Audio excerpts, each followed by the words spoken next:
Welcome to the Raising Smart Kids podcast. I'm your host, Yong, and each week we'll explore ways in which the arts can help you raise a smarter kid. I'll be sharing ways the arts can propel your child's learning and interviewing top artists, educators, and entrepreneurs. These guests will share why the arts are so very important to your child, along with actionable ideas you can easily implement into your already busy schedule. Make sure you subscribe to the podcast here on iTunes and share us with a friend. For extra tips on raising smart kids, head on over to artsmartparenting.com and click on the Live tab. Today, number 3 of how to unleash your child's 8 superpowers and propel learning through the arts. My name is Yong, author of Raising a Superhero, and I am super excited you're back for day number 3 on our learning adventure here together.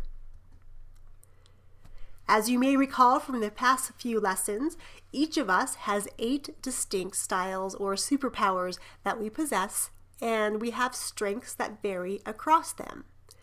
Again, schools teach and test only 2 of these superpowers, so our kids often get caught up in the mismatch between teaching and testing and their superpowers. So as parents, it's our responsibility to make sure we celebrate, encourage, and communicate these superpowers with our kids' teachers so that we can ensure a fantastic learning and educational experience for them.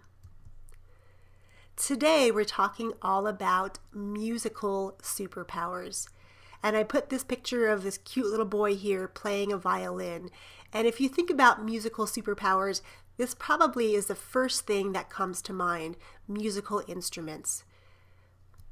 For these kiddos, they love music. They love sounds, and they're very keen to sounds, not only in music, but also around them and in nature. And often, they're tapping out rhythms with their fingers, with their pencils, on the table, on the chairs, on their legs. Here are a couple of examples of famous musical learners throughout history.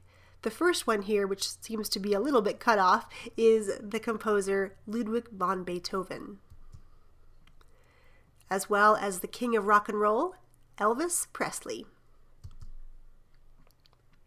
Before I get to the potential careers for those kiddos with musical superpowers, I wanted to share a quick little story personally about my own musical superhero. My youngest is very, very musical. For as long as I can remember, from the day she came into this world, she's always been humming and has her own little melody, her own little soundtrack going in her head. So whether she's doing homework, whether she's creating something that she loves to do, she's usually humming. And when she was in first grade, I had a teacher tell me that she was disrupting classes because she was humming and it was bothering her neighbors.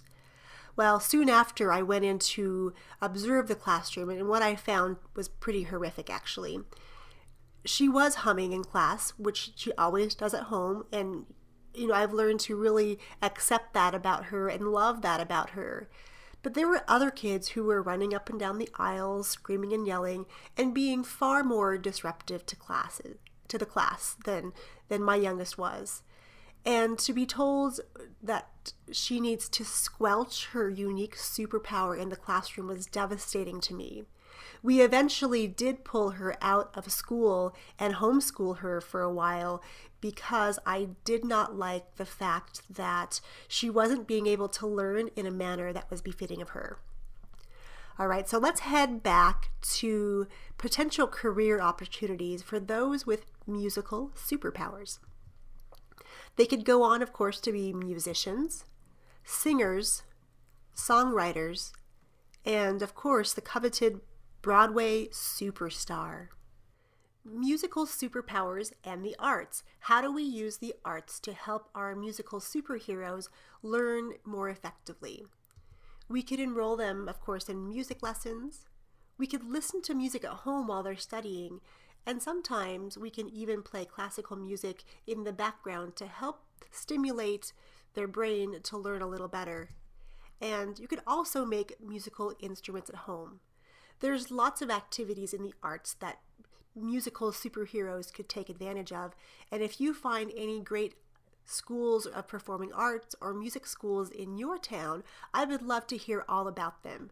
You can shoot me an email, Yong, Y-O-N-G, at raisingasuperherobook.com, and I'll make sure I check them out and add them to the resources page of our website. A couple things you can do if you have a musical superhero in your house to help them learn more effectively. You could do lessons by lyrics. So what I'm suggesting here is that whatever subject you're working on, whether it's multiplication tables, whether it's periodic table of elements, you put those ideas to song.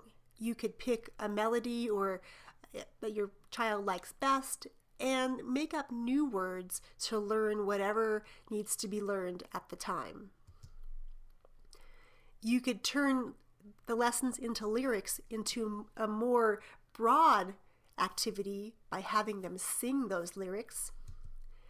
And of course, you could allow them, like my youngest, to hum while she's doing her work, because for her, that's how connections are made for her, and she learns much more effectively if she's allowed to learn in a manner that works for her. Just to recap before we end our time together today, musical superpowers. These kiddos like to keep rhythm, whether they're tapping out tunes on their fingers, on their legs, on the back of a chair, on their books. They like to keep rhythm. They may also like to make music, and music may not always include musical instruments.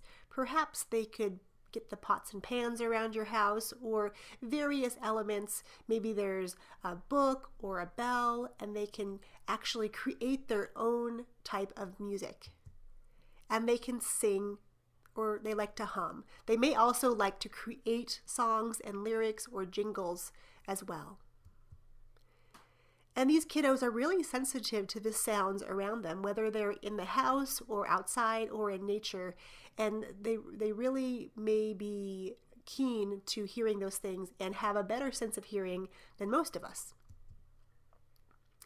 All right, my friends, we've reached the end of lesson number 3, all about musical superpowers. I have in store for you lesson number 4, all about interpersonal superpowers.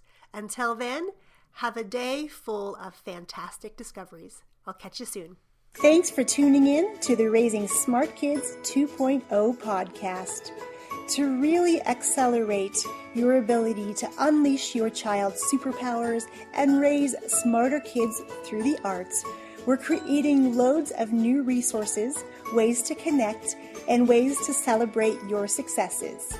You can join our free Facebook community by visiting theartsmartparent.com or just search up Raising Smart Kids 2.0 on Facebook. I look forward to seeing you inside our community.